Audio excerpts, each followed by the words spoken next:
Growing numbers of Somali refugees are escaping the civil conflict in Somalia by making the hazardous journey across the Gulf of Aden to the Arabian Peninsula.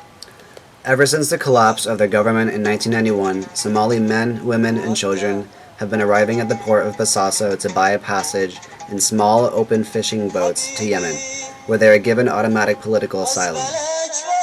An average of 30 boats carrying more than 1,000 people set sail every month in 2005, but because of an increase in fighting this year, even more people have been setting out, even despite the heavy risk involved in making the crossing. The majority land safely on the beach at Bir Ali in Yemen, but hundreds of survivors report being forced overboard in deep water far from shore by unscrupulous people traffickers. The United Nations Refugee Agency has buried 300 bodies recovered on the beaches around Bir Ali, but the true number of fatalities is much higher. Those who reach Yemen's shores are provided with emergency medical care, registered by the UN, and given the option of free transit to Karaz refugee camp, about 100 miles west of Yemen's capital of Aidan.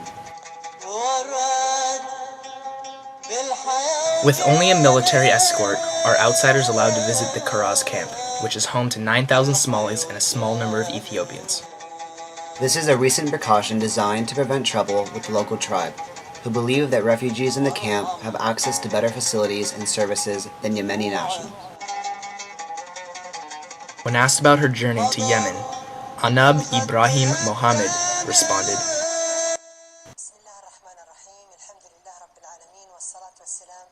"My husband was killed while I was pregnant with my child, and my family life was destroyed.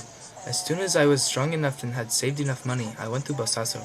I paid $70 to travel here." Ainab and her 3 children spent 4 days and nights at sea. Our boat was tightly packed with passengers, and our hands were tied behind our backs. The people smugglers beat us with sticks to keep us quiet and stop us from moving. I came to Yemen hoping for a better future, but the life here is difficult. Ainab and her children hope to move from their temporary canvas shelter to a permanent home in the next few weeks. residents at Karaz, like all Somali refugees in Yemen, are entitled to work, but with no money to travel, may stay in the camp enduring the dry desert wind and the monotony and dependency of institutional life.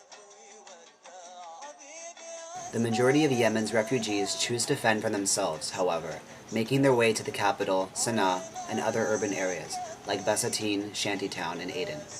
But Yemen is the poorest country in the Arab world, with an unemployment rate of 35%, and Yemenis and Somalis alike are competing for limited opportunities.